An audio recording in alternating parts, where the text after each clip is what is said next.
We're on the highway to Hammond 2024, and our next stop is with Isidore Newman High School. Coach Doug Freeze, and I got a player, Hannah Plaisance, joining them, a senior midfielder. Coach Doug Freeze and the Isidore Newman Lady Greenies, 16-4-2 this year, getting back to the finals, right? We are one step away from back-to-back. Coach Doug Freeze, welcome to the show. Hannah Plaisance, welcome to the show. What's it been like, guys, getting back to this point? Coach Doug, I'll go with you first. What's it been like? Well, it's exciting for all of the girls. It's exciting for their parents, and it's very gratifying for me and the other coaches. We have a remarkably talented group of young women. This was a goal that we set well before the season began. They've worked hard to create the opportunity to get here. Had to beat some quality opposition along the way, and we're just glad for the opportunity. Well, Hannah, you're well known at the club level. You still play for Fire '05, I believe. Is that correct? No, I play for Louisiana TDP. You play for TDP. Oh, yeah, Yes. correct. You've had a lot of history. TDP, Fire '05 back in the day where you went to nationals, regionals, all these showcase events with TDP. What's it like to come back to high school now? And I'm pretty sure they're looking up to you as the leader, right? And you got to lead the high school girls when you're used to playing at such a high level of play. Now, this is high level high school, Newman is, but you're used to playing TDP. So what's it like to have to kind of slow it down, come back, and adjust your game a little bit? I think honestly it just comes down to being a good leader. Obviously, being at Newman, I've been at Newman for 14 years. It's always been a dream of mine to be in the state final as a senior, be captain of the team that I'm leading to the state final. Honestly, when you switch from club to Newman, the quality that Newman upholds, I don't really know that there's that much fall off. A good chunk of our players play for TDP. I think it's either 6 or 7 of them, and a solid others also play for the Fire or some other club, either BVB, the Fire, or TDP Elite. So Newman has a history of fostering really good club players too. So I don't really know that it's ever been something that I've had to kind of play down to, so to speak.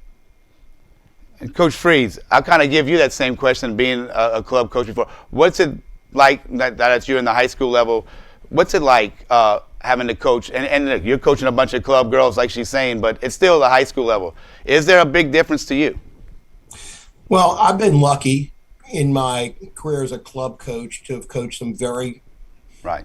exceptionally talented and exceptionally accomplished teams that have played, regionally and nationally and achieved well, both regionally and nationally. And I can tell you, just as Hannah said, you're not really looking at a drop off in talent when you look at the players on our roster and the teams that they have played for and have played at a high level consistently. There's not a big drop off to me, because here's the thing. Having had the opportunity at the club level to compete nationally, I can say that the biggest difference maker out there is team cohesion, how organized the team is the sum of the parts better than the individual players. And if you do that, you will have have some success regardless of the level of play. And that is very definitely what we have here at Newman. We have a bunch of really talented players who, when everything is clicking, they can compete with anybody in the state. Yeah, I mean, Newman, rich history, 13 state titles and counting, right? We're looking for number 14, I believe. That's correct. I mean, it's a powerhouse of girls soccer, and with club coaches like you and club players, I mean, it's an amazing program, and that's why we have what we have coming up, and that's on Wednesday, right at 5 o'clock. We have Isidore Newman and the rematch from last year against Episcopal, who is the number 1 seed this year. So that's a little, you're coming up on them now. They've gone undefeated this year, if I'm not mistaken, with only 1 tie.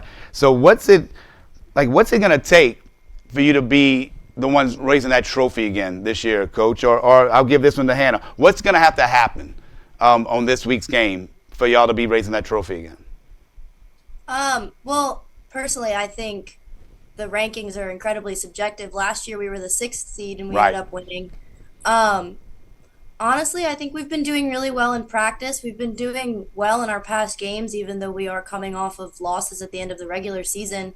Um, I think as long as we maintain the quality that we've been possessing in practice, I think we absolutely have what it takes to win back to back this year. Let me switch it up just a little bit before I let you go there, Hannah. You've committed, right, and to play in college? Yes. And you want to say that where that's at right here? Sure. I'm going to play soccer and run track for Trinity University in San Antonio, Texas. Okay, so you've already there. You accomplished so much. Has there been anything that has helped you grow this year further as a player? And maybe if you could share that moment with us, was there a moment maybe in a game or during practice or something that you felt that you grew as a player this year? Honestly, I think my biggest moment for growth this year was I sprained my ankle at the end of December, and I was out for three of our games: SSA, ISL, and Dominican. And honestly, I think that was really important for me because it let me step back from the field and learn how to be a leader off the field just as much as I am on the field. I think it helped me, it gave me more time to pay more attention to the game and learn how the game is played from the sidelines as opposed to while on the field. Um, my father is a very big proponent of watching soccer at home. We are big fans of the Premier League, so I've grown up watching soccer. But I think being able to sit on the sidelines and watch your own team, I think it helped me when I came back be able to fold right back in because I was able to pay attention and learn from what they were doing without me. That's an awesome answer. You mind sharing your Premier League squad that you support? I mean, I'm gonna sound like a bandwagon fan, but I am a City fan. I was a big City fan back in like 2018, Right. 2019. Kevin De Bruyne is my favorite player. He is the reason I wear number 17. Yeah. So, That's awesome news to hear. It's a great player, even though Manchester will always be red in my eyes. Anyway, Coach Doug Freeze, Coach Hannah, I appreciate you both coming on. I'll leave you with this, Coach Doug. One last question. Was there a moment this season that you felt confident that, you know what, I think we're going to do this again? I can tell you it isn't during a game. Right. It is in training Yep. sessions. And I've had that moment many times this season. Hannah asked me if we were going to continue doing something in particular in training today. And I really hadn't intended to go for all that long with it, but it looked so good. The players were so on that we just kept going with what we were doing because I watched them. It's a pleasure to watch them, not just coach them. It's a pleasure to watch them. Right. And when they're clicking, it is a team that is really easy on the eyes. So, yeah, today was one of a number of days this season where I've watched them and said, oh, yeah, this team can win it all. Well, Coach, that's an amazing story. And look, with all the accomplishments and everything that you still get that numerous times a year shows the hardworking team that you have, and they take that from their coach. I appreciate both of you coming on. Highway to Hammond. Guys, this Wednesday against Episcopal, 5 o'clock at Strawberry Stadium. It's going to be a great one. Good luck, guys. We'll see you there. All right, take care. thank you. And cut. Thank you.